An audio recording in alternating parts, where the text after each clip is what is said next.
నమస్కారం గురుగారు. నమస్కారం. ఈ రోజు ధర్మ సందేహాల్లో మొదటి ప్రశ్న, అంటే ఇంకా కొంతమంది అంటూ ఉంటారు ఒక్క జన్మకే మనుషులుగా పుడితే చాలు, వచ్చే జన్మలో నేను మనిషిగా పుట్టాను, ఈ టైప్ లో కూడా ఆలోచిస్తూ ఉంటారు కొంతమంది. అసలు ఎన్ని జన్మలు మనుషులుగానే పుడతారా, లేదంటే వేరే వాళ్ళ యొక్క కర్మ ఫలితం వల్ల ఉంటుంది.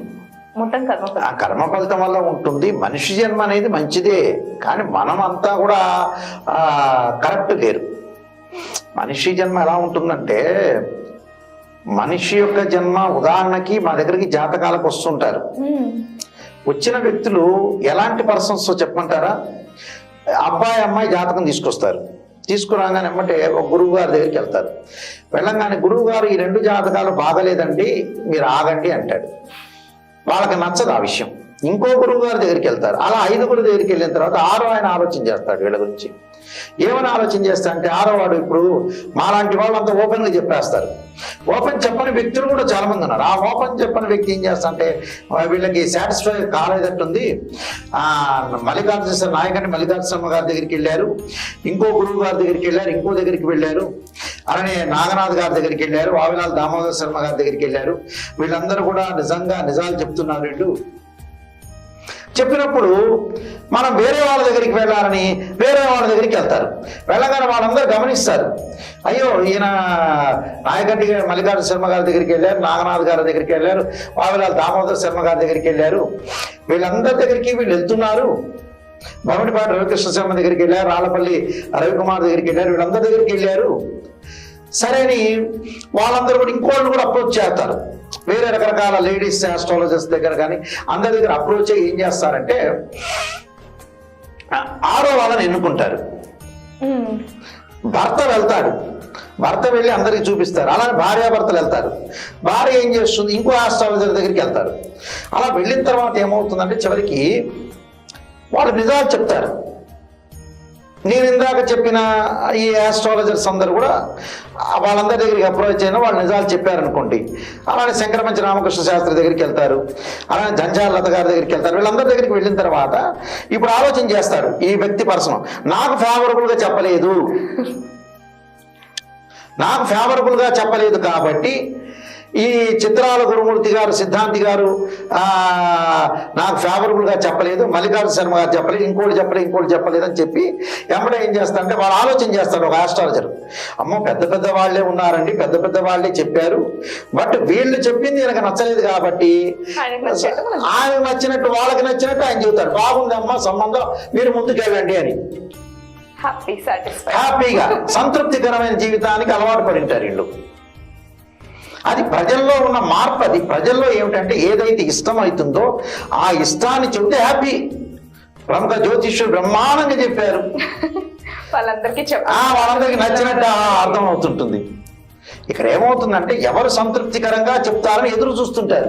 కొంతమంది ఏంటి, అబ్బాయికి అమ్మాయి ఇష్టపడింటారు. ఇష్టపడిన తర్వాత ఎట్టి పరిస్థితుల్లో గురువు గారు చెయ్యాలండి, వీళ్ళకి పెళ్లి చేయాలండి, మీరు ఎలా అయినా సరే చెప్పండి, పాజిటివ్గా చెప్పండి అనేవాళ్ళు కూడా చాలా మంది ఉన్నారు. అలా చెప్పటం కాదు, జ్యోతిష్యం అలా కాదు, ఏది కూడా పాజిటివ్ కాదు. ఉన్న నిర్ణయాన్ని కరెక్ట్గా చెప్పాలి. ఆ కరెక్ట్ని బట్టి వాళ్ళ నిర్ణయం తీసుకునే అవకాశం ఉంటుంది. ప్రజల్లో యొక్క మార్పు అలా ఉంది. ప్రజలు ఎలా ఉంటున్నారంటే, అన్నిటికీ కూడా ఇప్పుడు రాశి ఫలాలు చెప్పేటప్పుడు జరిగే సిచ్యువేషన్ ఏందనుకుంటున్నారు, సగం ఎక్కువ పాజిటివ్ చెబితే ఆ జ్యోతిష్యుడు గొప్పవాడు, నిజాన్ని చెప్పామనుకో అతను గొప్పవాడు కాదు. నెగిటివ్ చెప్పకూడదు. ఇప్పుడు ఎలా ఉందంటే, ప్రపంచంలో చాలా చోట్ల కూడా ఒక అబ్బాయికి కానీ అమ్మాయికి కానీ విషయాలు నిజాన్ని చెప్పామనుకో, ఇప్పుడు కొన్ని సందర్భాల్లో మేము ఛానల్లో చెప్పేటప్పుడు చేతబడులు ఉన్నాయా, వశీకరణ వారి నుంచి చెప్తుంటారు. నిజంగా ఈ వశీకరణ గురించి చెప్తున్నప్పుడు, ఒక అమ్మాయిని వశీకరణ చేయొచ్చా, అబ్బాయిని వశీకరణ చేయొచ్చా అని చెప్తున్నప్పుడు, అలా అనుకున్నప్పుడు చేతబడి చేయొచ్చు, మా వైపు తిప్పుకోవచ్చు అన్నప్పుడు రాజకీయ నాయకులు చేయలేరా పని? మిగతా ప్రైమ్ మినిస్టర్ చేయలేకపోతారు, ఆపోజిషన్ లీడర్కి ముఖ్యమంత్రి చేయలేకపోతారు, వాళ్ళకి చేత కాదా? ప్రజలు తిప్పుకోవచ్చు, ప్రతిపక్ష నాయకుడిని, చీఫ్ మినిస్టర్ని తిప్పుకోవచ్చు.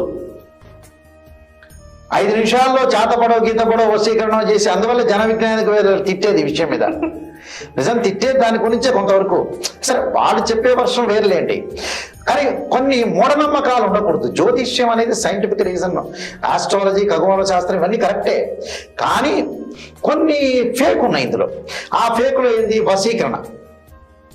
ఒక అమ్మాయిని అబ్బాయి తిప్పేటప్పుడు వశీకరణ చేస్తే అందరు రోడ్డు మీద అమ్మాయిలందరూ కూడా అబ్బాయిలందరూ కూడా వశీకరణ అయిపోయి ప్రేమికులు అయిపోతారు. పెళ్లిళ్ళు ఉండవు ఇంకంతే. ఇక పెళ్లిళ్ళు చేసేది లేదు, సంబంధాలు చూసేది లేదు.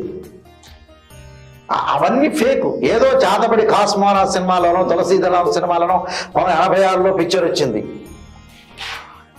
ఆ పిక్చర్లు కూడా మేము గుంటూరులో పల్లవి డీలక్స్లో చూసాం. అయితే ఇవన్నీ కాదు, అవన్నీ లేవు, అదన్నీ ట్రాష్. అది ఒకటి క్రియేట్. అది ఏంటంటే మనిషి చనిపోయిన తర్వాత ఆత్మ అనేది వెళ్ళిపోతుంది అక్కడ కొన్ని రోజులుండి.